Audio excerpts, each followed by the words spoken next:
What are you going to do? Well, I always like looking and seeing what you're doing and seeing if you're doing okay. I'm fine. I was trying to fix my hair. Um, it's Friday. Be warned that we are both. I think. Well, you're not sick at all, but I'm getting better, sort of. I used hand sanitizer like my life depended on it. The mail will be here in a moment. That's pretty exciting. That's exciting news. Mail brought me something special yesterday. An Omega. Oh,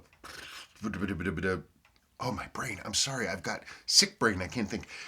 A water inundated Omega Speedmaster reduced movement. It had some rust in it, but it's the first time I've ever seen one. It's like a three-hand ETA movement with this like chronograph module on the front. Wow. I mean, I think it's pretty cool. Well, I didn't see it, so I can't have an opinion. Well, if you want, we can break and I can talk about it. Okay. Okay, let's break and talk about that Omega. So anyway, this is my water-soaked chronograph movement. It's a Omega 1140, and this is for the Omega Speedmaster Reduced. Now, this movement, the way they did it is really cool. So this right here, this is an ETA 2890, and you can see, well, one, you can see that it's water damaged, but it is literally, it's just a three-hand movement. There's nothing super special about it. In fact, you can even see they didn't even change anything. All they did was not put on the date stuff. That's where the date wheel would go and the date wheel drive and the intermediary and all that stuff. They just never installed it.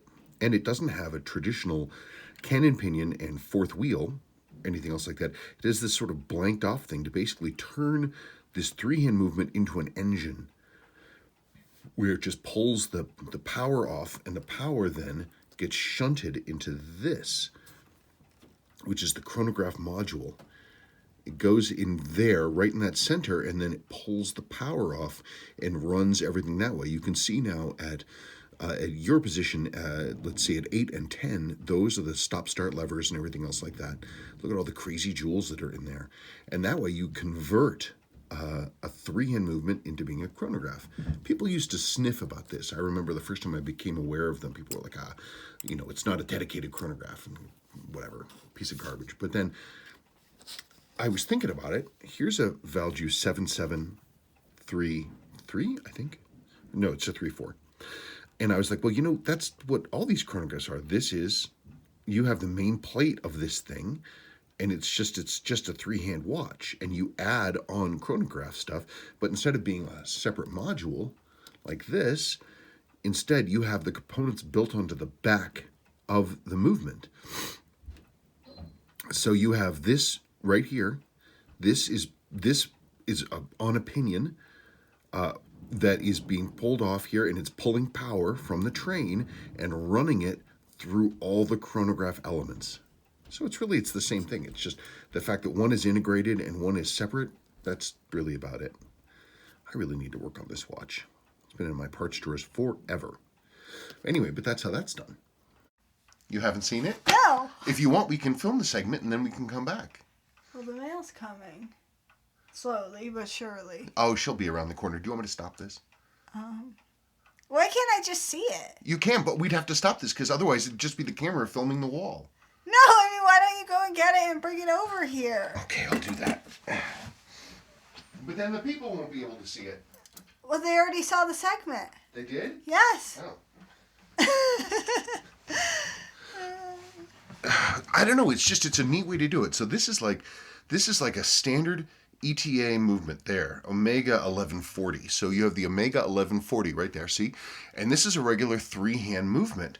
But then you turn it into a chronograph by putting this little module diddly, and you drop it on the front. And what it does is it pulls power off the main train like this. This is just being used as an engine.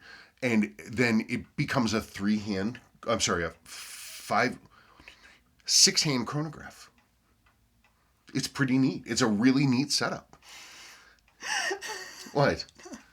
I thought it was gonna have a dial. No. Literally, it's just the movement. But it's a 44 joule movement. Can you believe it? I can't believe it. I can't believe it either. I've never seen one before. I don't know what I'm going to do with it. But bizarrely enough, even though this thing was filled with water, the darn movement runs. Wow. I know, it's very exciting. Very, very exciting. Okay, well, what do you think? I'm just waiting for the mail. Okay, well, I mean, we're not going to get into questions or anything else like that, so why don't I pause and there we go. Okay, so we're being smart and we're doing our wrist check. You get to go first. Why wouldn't we be smart? We do it all the time. I know, I always forget. Ooh, you're wearing the Rima. Yep. That's such a great watch. You can't see the bluing though. Oh, you sort of can. Yeah, sort of in the highlights you can see it. What a pretty watch. Yep. So classy, such a classy watch. And I'm wearing my beloved Sprocket. Again? Yeah, I love my Sprocket. I love this thing. It glows, for being, relatively speaking, an old watch, it glows beautifully. How old is it? I'd have to do research on it, but I think in the 2000s. Okay. But yeah, I don't know. I just like it. It's comfortable. I love the bracelet. It's accurate, and I don't know. I can see it at night, and I don't have to worry about how it's running. I don't have to worry about its balance or anything else like that. It just kind of chugs along. I just think it's great, and also almost no one else wears one. So I don't know. I can wear my Sprocket. I think it's pretty awesome. Cool. So the mail came. I got a box. I had sworn I wasn't, a couple things. In 2019, I said, well, I don't think I'm really going to buy any more of those because I just don't think I'm going to. And I also said that I wasn't going to buy any more watches in 2019, and that also was a lie. A guy on Instagram contacted me and said, hey, I've got this thing. And I gave him a whole bunch of, input about it. He asked me questions. I told him what I thought. And then he was like, well, I was going to sell it on eBay. Do you want to buy it? And we talked about it a little bit, and I got a pretty decent price for it. Ooh, bubble wrap. We love bubble wrap. We do love bubble wrap. Ooh, You have to show the people that you're unwrapping it. It's nice bubble wrap, too. It's nice. And feel how thick it is. Yay. It's nicer than our bubble wrap. That's good quality bubble wrap. Hey, look at that. It's not a pogue. It's not even a true pogue or a semi-pogue. This is a Joe Walsh. Oh my God. You see, that's where you need the intro for Rocky Mountain Way. If I had a guitar. We got a guitar. We did get a guitar. Anyway, so I'm looking forward to working on this one. It's original. It's not, somebody wore it a lot. It's really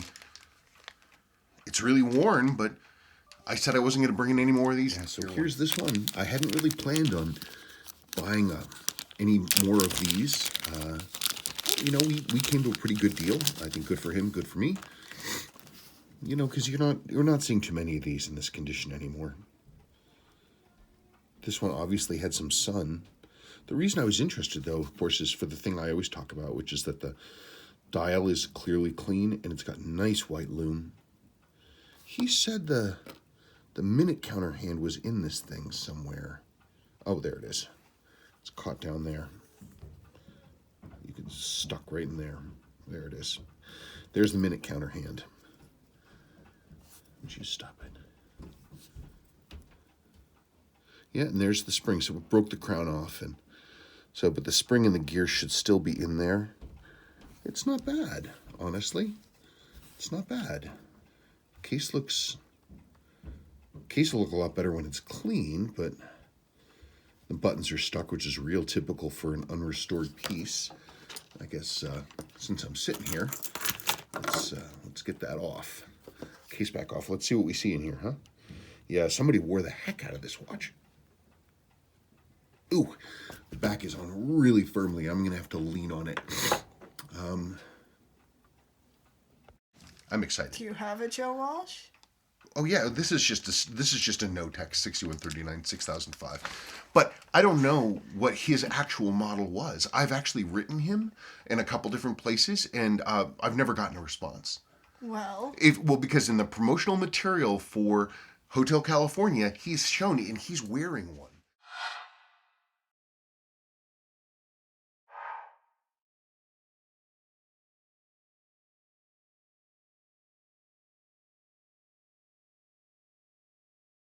So if somebody lives next to Joe, he just lives down in Boulder. You can, if somebody could go next door and just ask him, that'd be helpful. It's ridiculous. okay. What? You're silly. It's because I'm so sick. At least I can hear today. Yes. All right. Okay. 6 pages. You're stuck with us for a while. I hope my voice doesn't give out. Well, then we'll stop. From Slim Perkins, I love the Japanese ideology of beauty and simplicity. I've been thinning my collection of knives, watches, toys, junk, and just about anything else I have to get to the core of what I love. I find the older I get, the simpler I want my life to be. I think that's true. I mean, I'm not nearly the hoarder that I used to be. No. And, there's a lot of stuff I used to get really bent out of shape about, and it just doesn't. Like Zippo lighters. It doesn't. Well, that was long before you. I know, but how many did you have? Oh, hundreds. I like simplicity in the Japanese things as well, but one of my favorite things is, I don't have it out. What? Oh, just their use of natural materials, especially their use of wood. I remember, we went to a museum of children's museum in Boston. I forgot what the name of it is. What? Again, long before you. Oh. But they got an entire Edo period house that was going to be ripped down in Kyoto. Like the whole handmade wooden house. It was a cloth merchant's house. And the whole thing was built of wood by hand. And the museum bought the house. They disassembled it completely because it all came apart. It's all mortise and tenon. They shipped it back to the museum. And inside the museum is this house. And it's this beautiful artifact. I just love that kind of simplicity and that sort of the use of natural elements. And you know me, I like my wood. Yes.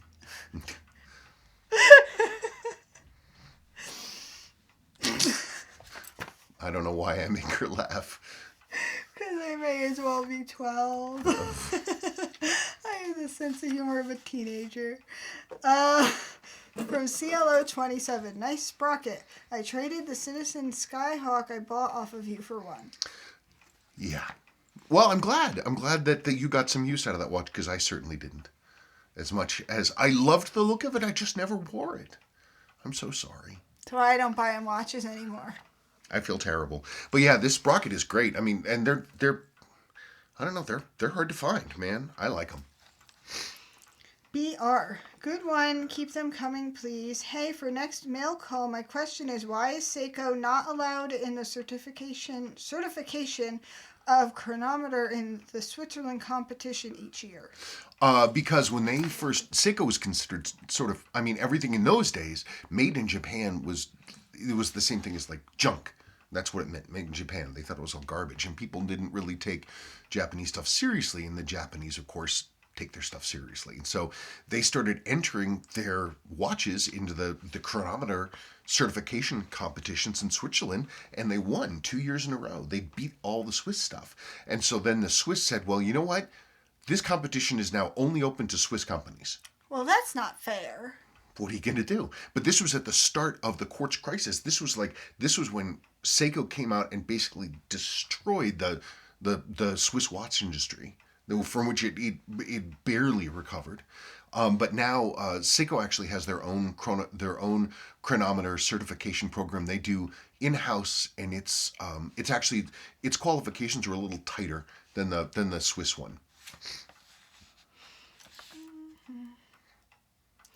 From Slim Perkins. Loving the show, by the way. Y'all have become part of my Friday routine. Spencer, talk about the Silver Wave divers. Are they a good buy or worth collecting? Well, that's one of those things. Seiko with their crazy sub-brands.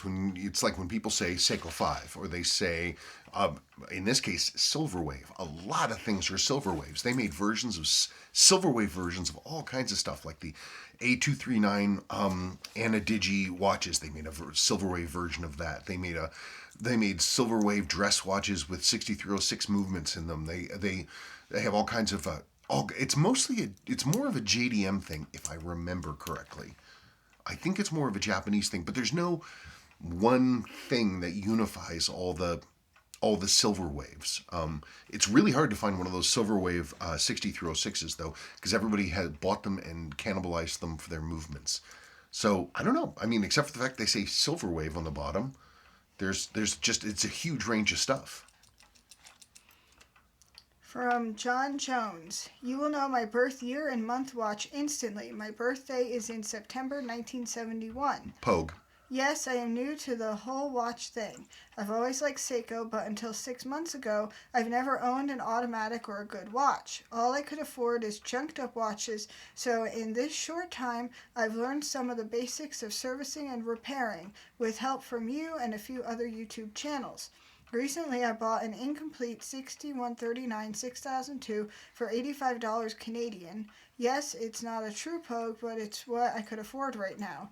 Where would you recommend getting the parts I need, or where would you recommend getting chunked up watches to salvage or repair? I just love the repairing of these things. In the old days, I would have said, well, hey, go on eBay and look at watch lots. The problem is everybody's doing that. And so anything with a 6139, the price is going up and up and up. If you ever have, if there are any, not conferences, but sometimes there's still like brick and mortar, like clock and watchmaker sales and shows and stuff like that. And a lot of times you can find some things there, but I don't really know of one here in this. There hasn't been one in Denver for years, but they have them in the UK. Maybe they have them there, but honestly, you spend a lot of time on eBay and just looking at really broad search terms, watch lot, and dig and dig and dig, and maybe you can find something, but it's getting harder and harder all the time, and the spare parts, they simply don't exist. Maybe look at Etsy, because they sell watches for steampunk stuff on there. Maybe. I don't know. It's hard. Parts are hard to get a hold of. It's the real deadly thing. Oh, that's one of the things that Irish guy was yelling at me about. You said you weren't going to mention it. I just remembered. He said, "Oh, and you're a parts hoarder. What am I supposed to do?" That's your job. Sorry, someone yelled at him. He didn't let me see it because I would have gotten angry. You guys know what happens when I see things of people being mean to him. Yeah, well, what are you gonna do? Yeah, I'm a parts hoarder, but that's because there are no replacements, and this for anything, and this is our business. So I don't know, man. You got to dig. I mean, Uncle Seiko, he spends a ton of time on eBay, and he finds lots of treasures still. You just have to, I don't know, just do a lot of digging. From Julie Hill, love the 7002, but finding an unmolested 7002, now that's tough. Very tough. And even, I remember, like, when we started more than 10 years ago, was like the heart of like the 7002 modding scene, because they were so cheap. You could get them for nothing, and everybody made all these different parts for them. And so people were just, the people didn't care about them at all. And so at the time, it was just like, I said, even at the time, I'm like, this is back like when I was in high school with VW Bugs. It's like, because they were worth nothing. And so people modded the hell out of them. Then all of a sudden they become worth money, and you can't find a good one anymore. So 7002 is definitely going up in value. From Sam D. Love the videos and thank you for putting in the time to make these videos. Do you know if the 7002 bezel insert would fit a 60... Oh my god, my mouth doesn't... 6309? That was 6039. Oh, I think that's a misprint. Oh, okay. No wonder why it was hard for me to say. The 6309 7040 bezel. Sorry, it was a typo. I know that the 6309 slim case and 7548 inserts fit, but not sure about the 7002 inserts. Thanks. The early ones, or not early ones, but the 7002, 7000Xs, yes, they will. They're the same size inserts, but the finish is different. It's more glossy. It doesn't have that kind of pebbled egg pattern finish on it. The later ones, like the transitional 7002s, they're 0.5 millimeter smaller, so they won't. From Kid K007. I acquired 4 7548s through the years. One got fried by yours truly when I changed the battery and accidentally scratched the coil. I ended up cannibalizing the watch for parts for the other 3. These watches are awesome and more durable, accurate, stylish than 90% of the new quartz watches out there. Well, that's because those 7548s are one of the Seiko's greatest triumphs in terms of movements. They're world beaters. They're fantastic. So do you still have that 4th watch? How much of it is left? Because you can get, if you look for 7546 watches or dress watches on eBay, the coils will work. They swap right over. It's the same part. So I'm curious, how much of that other watch do you have? From Randolph Cirillo, influencers have a ton of retarded type followers. that are so pathetic they would watch their heroes take a crap and enjoy the content. It's sad, but that's the world we live in. Also, some of these influencers are attractive types. People gravitate towards hot people. Again, it's sad and shallow, but here we are. I really wish the world would end. I mean, not really, but damn it. Why can't we purge the dumb ones? Or move them all to California or something? Not saying that y'all aren't. Oh, wait, that's it. I know I'm pretty hot. Well, my feet aren't. They're actually pretty cold. He does run hot. It's true, except when my feet get cold, and then it's like everything gets off balance. It's not right. I will say this, so we have a 12-year-old who watches YouTube, and I don't know if everybody knows, but that age group, the young Gen Zs, they love YouTubers like this to them, and we have to hear about Jacksepticeye and Markiplier repeatedly, and like we care, and it's so annoying. It's true, and her respect for us went way up when she realized that people said nice things about us. Yes. Oh, and sorry, that was another thing that the guy in Ireland. I was gonna say people say nice things about us except for angry Irishmen. Well, I mean, every now and then we get a negative comment, and I don't always remove negative comments, but if somebody's being just, we don't have any requirement. Nothing forces us to allow people into our headspace. If somebody's going to be rude or a jerk online, I'll just delete the comment. I don't care. It's not important. We don't owe them anything. Screw them. Okay. That from your rude, parts hoarding, terrible person.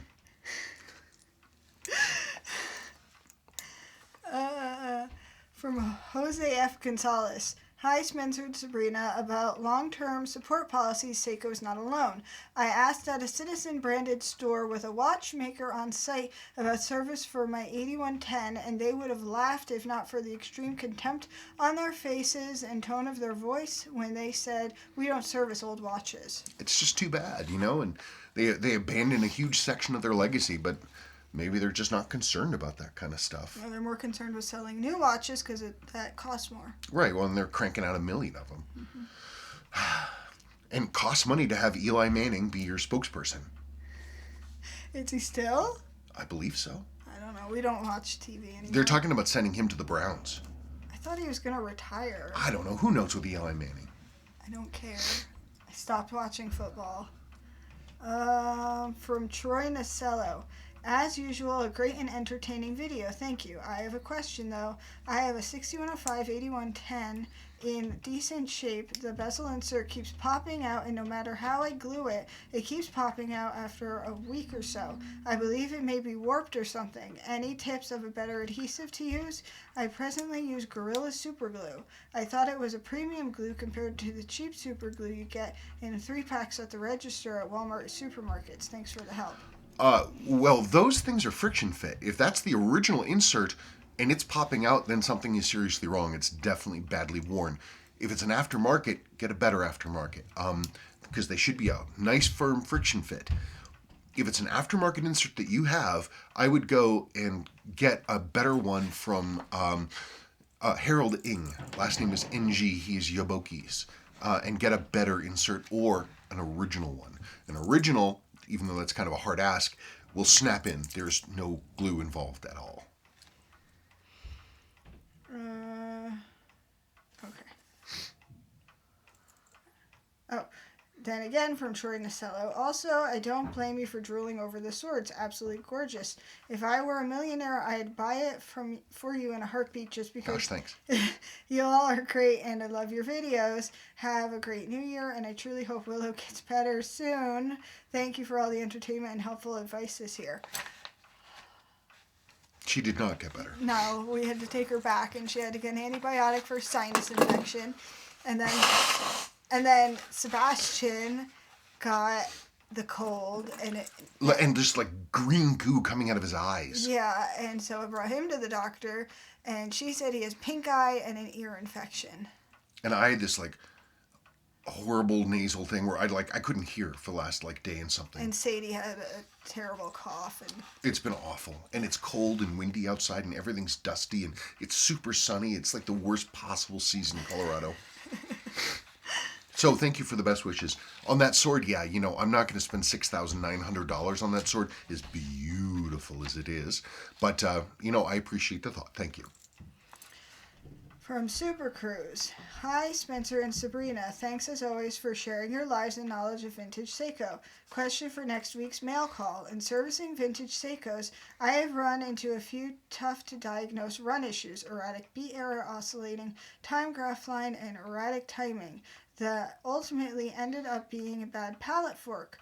Based on your experience, can you explain some of the symptoms or visual signs that point to a bad pallet? Several of these bad pallet forks I encounter look perfectly good under times 10 magnification, but result in the watch running poorly. Any insights on this aspect of troubleshooting is appreciated, John. That's a pretty complicated subject. But one of the things I always think about when I'm inspecting a pallet fork, I always look at the faces to see if they're grooved. But, the thing is, jewels are really, really hard, and so they don't tend to wear very much. But any pallet fork could also have a lot of wear to the pivots and the top and bottom. Are you getting lash, shake, any of that kind of stuff? I look at it when I put it in, and I see, just like I test the wheels, I see what kind of, vertical movement it's getting. And you want to make sure that that's not really happening. You want to look very closely at the stones to make sure that they're flat to the plane.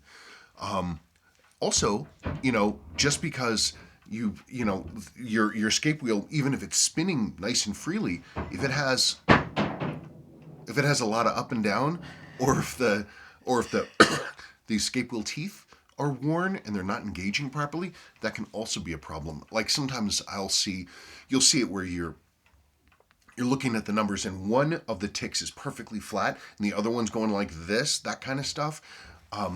I've found that sometimes to be a loose stone, but it can also be an interference with how the horns on the pallet fork are interacting with the balance. What? I don't know. I'm not listening. It doesn't matter. You got to look at all the stuff that's around it, but the first step is to look and make sure that if there's worn pivots on the pallet fork itself, if it's up and down, if there's anything else you got to really look at a pallet fork to try to figure it out, and don't assume that it's just the pallet fork. It might be something else too. That's not a real helpful answer. What? I'm just thinking about stuff. I'm debating whether to complain, and I'm choosing not to. Are you going to complain about pallet forks? I know what they look like. As you should. Because you've shown me. Mm-hmm. No, because of the bonking and banging and people complaining that too much noise happens around us. We live in our house. I don't know. Noise happens. And Doesn't matter. There, I complained. From Michael Sands, I revisited this excellent series this morning because I don't know what series. I'll have to it was about my restoration of a Tanloom 7002. Because I just scored what looks to be a very nice Tanloom 7002 in exactly this configuration, and will be looking to do much of the same work once it arrives, and I have a chance to go through it in person. It was interesting to me to recall that you jeweled the lower mainspring arbor port on this watch as part of your restoration. Is it common for the 7002 movements to need this fixed like it is with an older 6 Series family? Also, did you end up keeping this watch after doing all of this work, or did you sell it? If you kept it, I'm still going. If you kept it, perhaps you could do a short retrospective review on it now that we're a year and a half or so on. In all events, thanks for the inspiration. I sold it almost immediately. Somebody wrote me and was like, hey man, I want that watch. And they made me an offer and I accepted it and it's gone. No, it's not typical to have to jewel the lower mainspring arbor ports on those. 7002 mainsprings are not as strong. All the wheels in the train are smaller. It takes less force to make them turn around. It's a smaller balance. All this stuff. So it can happen if they run enough, but it's not something you see nearly as often as like any 6000 series watch, which is like, I think they come out of the factory with bad lower mainspring arbor ports. Daniel Q. Thank you for the information. Do you leave the chronograph movement running for all Seiko vintage or all vintage pieces, or is it specific to this model? My recommendation on that is for Seikos that have the vertical column, so 6139s and 6138s mainly. All the other ones, I leave stopped. Quartz, you don't have to worry about at all. And Swiss chronographs, you absolutely don't want to run them all the time, simply because it's a drain on the amplitude. You don't, unless you actually need to time something. I leave those stopped. From Mihai Pascu, I have to say the most appealing to me is that 6309 in the slim case. With that Z199, it looks like a tool watch close to perfection. Yeah, I should have remembered to grab that one upstairs. It really is a lovely watch. And the fact that it was not a mod that someone made because they were just having fun, or the fact that it was, I don't know, it's everything about it is right. It's a great watch. From Vidges66, I would try to find an untouched case for the 6309 7040 in slim case. This polished case just isn't right for such beautifully kept dial hands and crystal. I thought about that, but the thing is one of the things I like is that it's a unique piece. It's only itself, and so it was made in this particular situation, and it's quite unique. And the way that the case is polished is something that old school watchsmiths used to do, and so it told me part of that watch's story, or at least I imagine that it did. But I don't know. I thought about it. I have better cases, but I'm going to leave it as it is. All I did was clean it and restore it, put it back together, and I'll keep it that way. From Marinella Lovato, really cool collection. By the way, where's your 6139 6000 with the chiclet bracelet? Have you sold it? No, I haven't sold it, and it's another watch I should have grabbed when I was upstairs. No, I still have it. That watch is never going to go anywhere. Every now and then I toy with the idea of servicing it. I've never serviced it. I've never worn it. But it's one of those ones where it's like, it's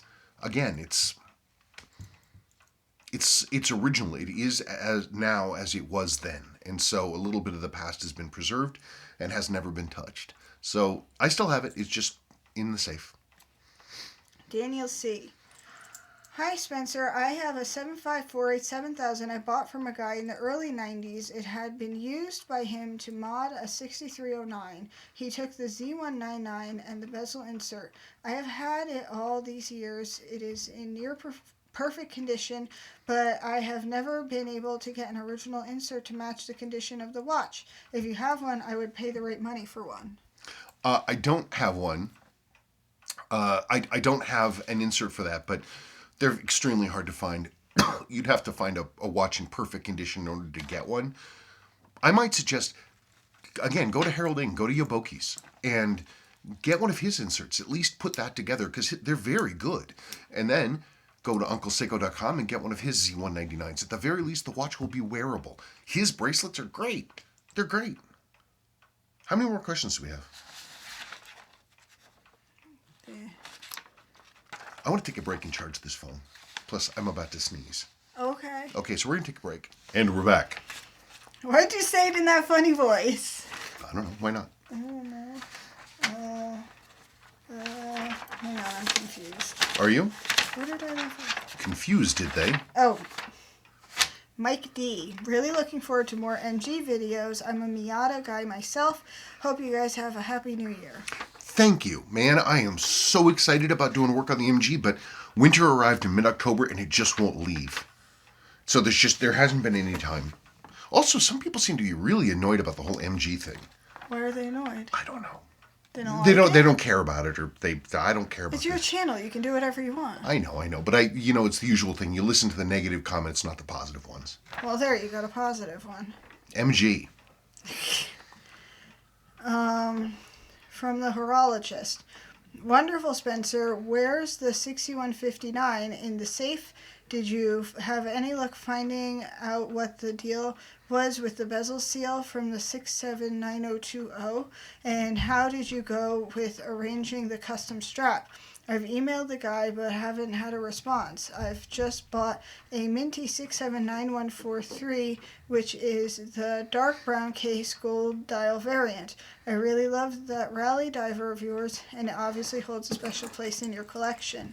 Last thing first, yes, I love this rally diver. It's one of my oldest builds. I've had it forever. The other comments were about the Brad Pitt Citizen Bullhead, which I need to rebuild. It's over there. I never did order the custom strap, though the gentleman actually commented on that video. I need to write him and get that strap going. But I need to service that movement again. As for the bezel, as far as I can tell, looking at those, it appears that Citizen made them in the factory all as a piece with the bezel and the glass and the seal and this incredibly thin film of some kind that is around the outside. It's not like a separate thing. It's like some kind of like film, and that is what holds it in. Honestly, I don't know much about it, and I haven't learned any more. So if anybody knows, please let me know, because I don't know. From Charles Holloway. Just inherited my grandfather's 6139 1971 blue dial. Needs crown stem replaced. They're bent. Something wrong as a chrono reset isn't working. Interior bezel is more faded than this and needs a new crystal. Recommendations for part sourcing. It's really tough. It's really tough finding parts of these things, especially stuff like that. I do know there is a source now for reproduction indicator rings. That's the inner bezel. I haven't really looked at their quality. I think the physical shape is right, but the printing is slightly wrong. But it's one of those things where there's absolutely a need, and eventually, hopefully, somebody's going to come up with a good one, because the ones I've seen aren't great. But the stems and crowns and things like that, it's getting easier and easier to find reproductions of like all three of the four parts, but the actual stem itself, that's the problem. If your stem is broken, then there is no reproduction that I'm aware of. That's the killer. Patrick O. Hi Spencer, I have a question regarding the Seiko 6R15 movement. I recall that you did some videos where you discovered a lubrication issue on a 62 MAS. Have you found this to be a common issue with the 6R15 in general? If so, which one seemed to have the issue, the A, B, C, or D? Thank you. I think the lubrication issues that I've seen, and I have seen them consistently, the ones that I've seen are, it seems to have all started with the B's, maybe the C's, and I don't know why, but it did, because the A's were bulletproof. They were bulletproof. Something changed in that time period when they changed to those later movements. I'm not sure what, but every time I've serviced a modern, like 6R15 or 4R, whatever the heck it is, they've come out very well. So, again, I don't think the problem is with the tech. I think it's with the execution. It's with QC. That's my theory. John Boy of Alaska. Your watch just went out today. Happy New Year to you all. Spencer, may get caught up and find time for the MG. Sabrina, may you find peace and fun with the family. Thank you.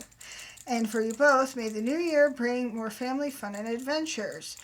With that being said, I have a question. I have serviced a lot of Timexes, a bunch of vintage hand-winding Elgin and Bulova and Swiss watches. Most have run well. I have not yet done a Seiko auto service. I have choices as my first Seiko. What do you recommend? I have a 6106 Shua, 6119 Daini, 7009 Daini, and 6004 8219 gold Bellmatic that could use work. Which would be best to start on? Thanks in advance. My recommendation is to go with the 7009 Daini, because the 7000 movement was incredibly long produced, 40 plus 50 years now, easily, actually more than 50 years.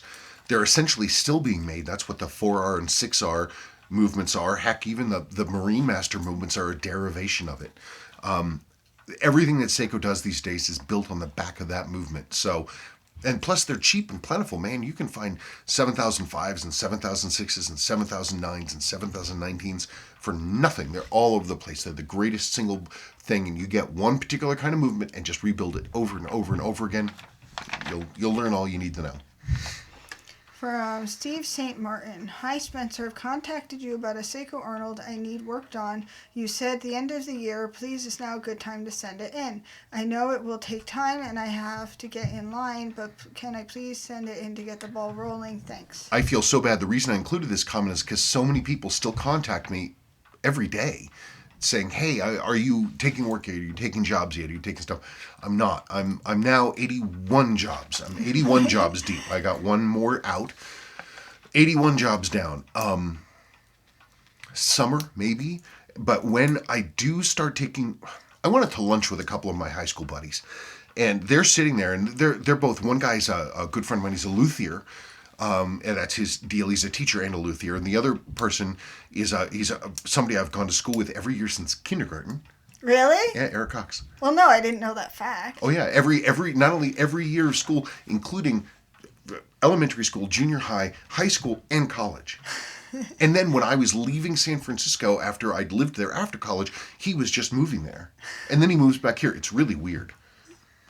But in any case, but they were like, you have to raise your prices. And I'm like, why would I raise my prices? Like, well, you have too much work. And I'm like, yes, I have way too much work. Well, you need to raise your prices. You need to raise your prices until you stop getting in so much work. And I'm like, but every time I've done that, it's resulted in more work coming in. But they're saying you need to keep raising your prices. So they're telling me that I should raise my prices to like, I don't know, triple what they are now. And I'm like, that just seems, I just don't understand. Then you'll get a lot more nasty comments about being too expensive. You see, and I'm like, I don't know that I don't believe that I'm worth that. And they're like, you're thinking about it all wrong. You clearly you're worth it. We see the comments about you and you're everywhere. I don't know what to do, but I don't know. Sometime in summer, but when the job logs do open up again, I am going to be looking at a price increase, but I'm so sorry, not yet. And also there's going to be the a raffle. Is it a raffle? Lottery. Drawing? Yeah, that's how things are going to be done in the future. Right, so I can't take every job. I simply can't. So I'm going to have a randomized drawing thing for people to draw, and the lucky winners are going to be able to send their watches in, but prices are also going to go up. From RG, hi SNS and Happy New Year. I hope your channel will prosper in 2020. For starters, I think it would help if everyone watching right now would pause and click the like button. No, you have to smash it. Smash the MF like button. I told you about Sadie with watching her YouTube people, and they all say, smash that like button. Make that bell ring. Yes. Now a couple of questions. One, which Seiko or non-Seiko vintage models do you think will appreciate in value the most in the next year or two?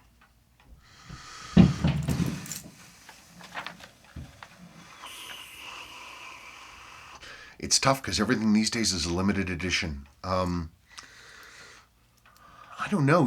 I don't really have my finger on the pulse. You know what I think is the greatest watch that was ever created? The Omega Mark 40 triple date.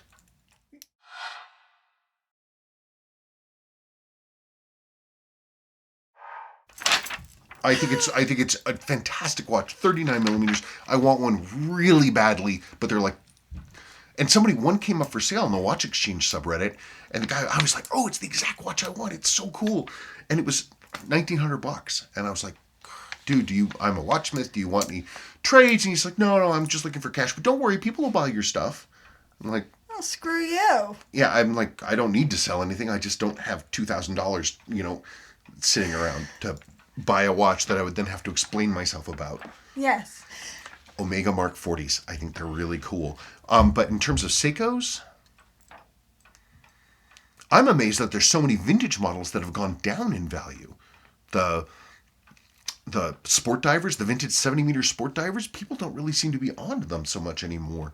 There are, I'm still blown away that the King Seiko models are so inexpensive. I just got in, well, wait. See if I can find this. Honey, you can tell a story. I don't have a story. Oh, I got a guitar. Somebody traded the guitar for a watch. So now I have a new guitar, and it's really cool. Yeah, we had a watch that was sitting here forever, ever and ever, and he was like, hey, I've got something you might like. So he traded us a 2016 Guild. It's like this crazy, like, Vulcan watch. Anyway, this is a 4500. This is Seiko 4500 hand winder King Seiko. It's literally the exact same movement as a Grand Seiko that I just did. This watch I got for like, I think $300, and from Japan, and it's got the gold back and everything. These high beat dress watches, I tell you, I'm amazed that they're going for as little as they are. Also, I always push 7002s, of course. First gen SKXs with the A movements especially, I would think would be really good ones to pick up. First gen Stargates, I always back if you can find them. It's amazing, they made so many of them and now you can't find them anywhere. I would stay away from things like 6138s and 6139s and 6105s and 6306s and that kind of stuff because they're just too expensive. 6309s, however, you can definitely get your hands on, and those are very worth picking up if they're original. Now is the time to get them because they're going to go up in value. 2, which channels and blogs do you follow? He says nothing. I tend to use Instagram a lot, and I don't know. I like cooking stuff. I follow a lot of watch people on Instagram, almost exclusively. I don't. On YouTube, I follow BuzzFeed, political stuff, but we don't talk about political stuff here, so I'm just going to skip that. And I found this one channel, but I can't remember what it's called, but like they play the ukulele and they play like AC/DC, and it's funny. Oh yeah, I remember that. Yeah. I'm really into like I really enjoy like metal detecting videos. Also like things like military plane recovery things, like people they find I don't know, a Curtiss P-40 Warhawk that's sitting in the Great Lakes somewhere and they raise it up, and I think that stuff's neat. You followed car restoration things. Yeah, like garage find stuff. Will we get this 1943 Plymouth something or other to run? It hasn't moved in 42 years. I love stuff like that. Getting old machines to run again. There are a couple channels that I follow, and I can't remember the names right now. Yeah, I can't remember anything. Yeah, it's graveyard wreckers, the junkyard something or other. I want to look up the ukulele one. Hang on. Junkyard digs. I don't really remember. It's just recommended, and they're the ones that I see. That's what I follow. I follow some art person called Schaefer Art. This guy Marty Music. He does guitar stuff. That one I need to unfollow. There's you. I follow you. There I am. BuzzFeed. Where the heck is the ukulele people? Overdrive Duo. That's who it is. I think they're Portuguese, or they might be Brazilian. I don't know, but they're pretty cool. Yeah, that stuff is neat. My only bitch, by the way, just to talk about the junkyard rescue channel things, is a lot of them are just like, they go in there, they get this or that vehicle, and they get it running, and then you never find out what happens to it. They're like, hey, we got it running, and I'm like, well, what about the poor car? Are we bringing it back? There's a guy on Instagram, I think he's 76 Fire Chicken, and he has no followers. He's just this kid in the Midwest.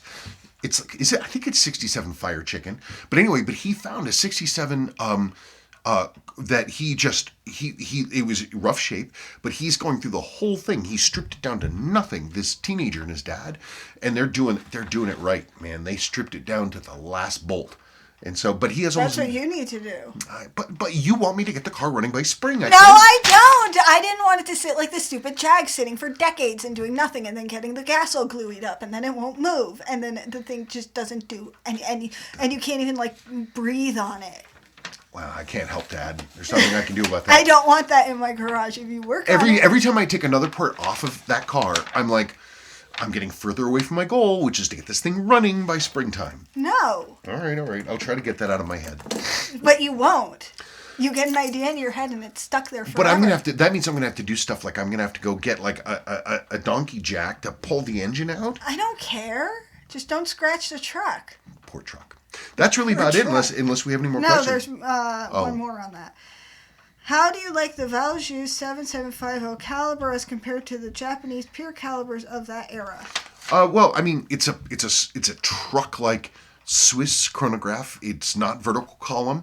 It's extremely solid. It's been used for decades, up to right now. It's being used right now. They're very solid. They're high beat. They're bolted together. I wish they weren't so thick, but they are, because they're the automatic winding. All those Valjoux chronograph movements are really nicely made, and I have a lot of faith in them. And their parts are easy to find. Honestly, I love those chronographs. I love them. All those modern chronographs. It's like they've worked out all the kinks, and everything just goes. No more weird experimental stuff, and it just runs. You know. If I was ever going to come up with my own chronograph, my own branded chronograph, unfortunately, I would probably end up using a Swiss movement. Because you just can't get... Seiko makes chronograph movements, but can't get them. They don't sell them. Okay. I don't know. It's about it. Mm-hmm.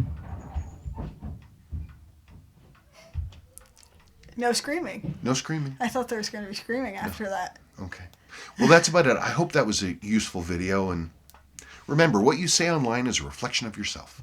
So if you're not a happy person, that may come out in your comments. So we all should do our part to make the world a nicer place. So if you can't say anything nice, go pet my cat. She's busy sleeping. Yep, she's a sleepy person. Okay, that's it. Thank you so much, and we're done. And I'm not going to talk for the rest of the night. What? Oh, my brother gave me a really great... My brother lives in France, and he gave me a really lovely present. He hand-framed himself some original photograph taken in Paris in 1952 of a watchmaker at his bench. You can't really see it, but look at that. Isn't that neat? Isn't that what a really sweet present?